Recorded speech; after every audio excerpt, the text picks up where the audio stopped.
జిల్లా ఆన్లైన్ ఆటలంటే ఈ తరానికి ఎంతో ఇష్టం. ఇంకా చెప్పాలంటే పిచ్చి. Candy crush, bubble blast, temple run, subway surfer ను అవలీలగా ఆడేస్తారు.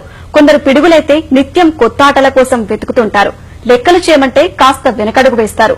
చిన్నారులకు చెప్పలేక ఉపాధ్యాయులు, తల్లిదండ్రులు కూడా తలలు పట్టుకుంటారు. అలాంటి వారికి చక్కని పరిష్కారం చూపిస్తుందో సరికొత్త గేమ్. ఉద్యోగం, వ్యాపారం కారణం ఏదైనా నేటి తరం తల్లిదండ్రులకు పిల్లలతో గడిపే సమయం చాలా తక్కువ. చదువుల్లో సాయం చేయడం మరీ తగ్గిపోతోంది. అందుకే పిల్లలకు స్మార్ట్ ఫోన్లిచ్చి ఆన్లైన్ గేమ్స్ ఆడుకోమని చెబుతున్నారు.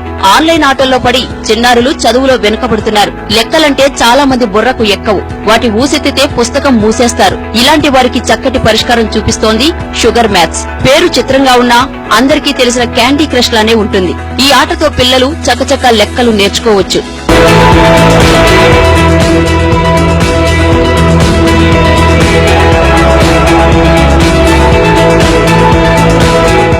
హైదరాబాద్ కు చెందిన నీరజ్ జవల్కర్ చిన్నారులు సులువుగా చదువుకోవాలని తపించే వ్యక్తి. ఖరగ్పూర్ లో ఐఐటి పూర్తి చేసిన ఈయన మెంటల్ మ్యాథ్స్ ప్రోగ్రామ్స్ ను మరింత తీర్చిదిద్ది యాప్ గా రూపొందించారు. సిబిఎస్ఈ, ఐసీఎస్ఈ రాష్ట్ర పాఠ్య ప్రణాళికకు సంబంధించి 1 నుంచి 10వ తరగతి వరకు లెక్కలుంటాయి. ఏ ప్రశ్నలు వేయాలి, ఎన్ని వేయాలి, ఎప్పుడు వేయాలి, ఎలా వేయాలనే 4 అంశాల ఆధారంగా ఇది పనిచేస్తుంది. సో బేసికలీ ఈ సైంటిఫిక్ బేసిస్ అయినా గానీ ఈ గేమ్ కి మన టోటల్ గా ఈ గేమ్ ప్లే అనేది చాలా ఫన్ ఫార్మాట్ లో ఉంటుందండి. సో బేసికలీ ఏం చేసామంటే ఒక క్లాస్ 2 ఒక క్లాస్ 3 తీసుకుంటే ఒక క్లాస్ లో ఒక 12 to 15 చాప్టర్స్ ఉంటాయి. ప్రతి చాప్టర్ లో ఒక 5 to 6 టాపిక్స్ ఉంటాయి. ఒక టాపిక్ ని ఒక మినీ గేమ్ లా క్రియేట్ చేసాం అనమాట. అలా ఆడుతూ ఉంటే ఆ కాంప్లెక్సిటీ పెరుగుతుంది, ఇంట్రెస్ట్ లెవెల్ పెరుగుతుంది. ఈ యాప్ ద్వారా గంటలు చదివి ప్రాక్టీస్ చేసే అవసరం లేదు. బేసికల్ ఏమంటున్నామంటే జస్ట్ 10 to 15 మినిట్స్ చేసుకుంటే మీకు 1 అవర్ ప్రాక్టీస్ చేసేంత బెనిఫిట్ వచ్చేస్తుంది అన్నమాట. సో ఏంటంటే కాన్సెప్ట్ ఏంటంటే మినిమం ఎఫర్ట్ వేసి మాక్సిమం బెనిఫిట్ ఎలా రావాలో అది ఈ యాప్ లో చేసామండి. ప్రతి క్లాస్ లో ప్రతి చాప్టర్ లో ఒక్కొక్క టాపిక్ ఫ్రీగా అవైలబుల్ ఉంది. మీరు ప్రాక్టీస్ చేసుకోవచ్చు. మీకు నచ్చితే అప్గ్రేడ్ చేసుకోవచ్చు, లేకుంటే దీన్ని ఫ్రీగా కూడా మీరు ఎప్పుడైనా యూస్ చేసుకోవచ్చు. ఈ గేమ్ లో ఒక్కో లెవెల్లో లెక్కలకు సంబంధించి వేరువేరు అంశాలు ఉంటాయి. ప్రతి లెవెల్ కి వైట్, గ్రీన్, ఆరెంజ్, బ్లాక్ బెల్టులు ఉంటాయి. ఒక్కో లెవెల్ పూర్తి చేసినప్పుడు ఒక్కో బెల్ట్ ఇస్తారు.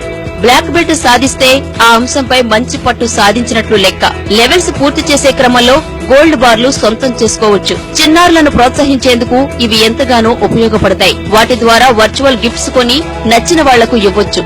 ఆన్లైన్ లో వారి ఆట తీరు గుర్తించి ధ్రువపత్రాలు ఇస్తారు. వాటిని జిరాక్స్ తీసుకుని ఇంట్లో పెట్టుకోవచ్చని నీరజ్ చెబుతున్నారు. మీరు యాప్ క్వాలిటీ చూసుకుంటే దాని వాయిస్ ఓవర్స్ అయినా, సౌండ్స్ అయినా, గ్రాఫిక్స్ అయినా చూసుకుంటే అంత కంప్లీట్ గా ఇంటర్నేషనల్ క్వాలిటీలో చేశామండి. ఎందుకంటే మన ఒక మ్యాథ్స్ అనేది ఒక యూనివర్సల్ సబ్జెక్ట్. ఏ స్కూల్ అయినా, ఏ స్టేట్ అయినా, ఏ కంట్రీ అయినా వాళ్ళు యూజ్ చేయగలరు. ఆల్మోస్ట్ ఒక 6 to 7 ఇయర్స్ ఎక్స్టెన్సివ్ గా అసలు ఈ ఎడ్యుకేషన్ అంటే ఏంటి, లెర్నింగ్ అంటే ఏంటి, మన బ్రెయిన్ లో ఎలా డిఫరెంట్ వేస్ ఆఫ్ లెర్నింగ్ అవుతాయి అంటే మనం చూసుకుంటే మన కాన్సెప్ట్స్ ఉన్నాయన్నమాట. ఫ్లూయిడ్ ఇంటెలిజెన్స్ అని, క్రిస్టలైజ్ ఇంటెలిజెన్స్ అని, plus procedure learning, semantic learning, ఇవన్నీ కాన్సెప్ట్ ని బాగా అనలైజ్ చేసి దీని ఎడ్యుకేషన్ స్పేస్ లో ఎలా అంటే చాలా రీసెర్చ్ జరుగుతుందండి. కానీ దాన్ని క్లాస్ రూమ్ లో యూటిలైజ్ చేసింది చాలా తక్కువ. సో ఏంటంటే మనం ఇప్పుడు ఈ రోజు ఒక టెక్నాలజీ అవైలబుల్ ఉంది. అందరి దగ్గర మొబైల్ ఫోన్స్ ఉన్నాయి, అందరు యాప్స్ డౌన్లోడ్ చేసుకుంటారు. కాబట్టి డైరెక్ట్ గా మనకు పిల్లల దగ్గర ఒక మంచి యాప్, అది ఎడ్యుకేషనల్ యాప్, ఇలాంటి సైంటిఫిక్ కాన్సెప్ట్స్ ని యూజ్ చేసుకుని చేయాలని ఒక బేసిక్ ఒక అంబిషన్ ఉంది అనమాట. ప్రస్తుతం 12 దేశాల విద్యార్థులు ఈ షుగర్ మ్యాథ్స్ యాప్ ను వినియోగించి ప్రయోజనం పొందుతున్నారు. ఆడుకుంటూ లెక్కలు నేర్చుకోమంటే ఏ పిల్లలు మాత్రం కాదంటారు.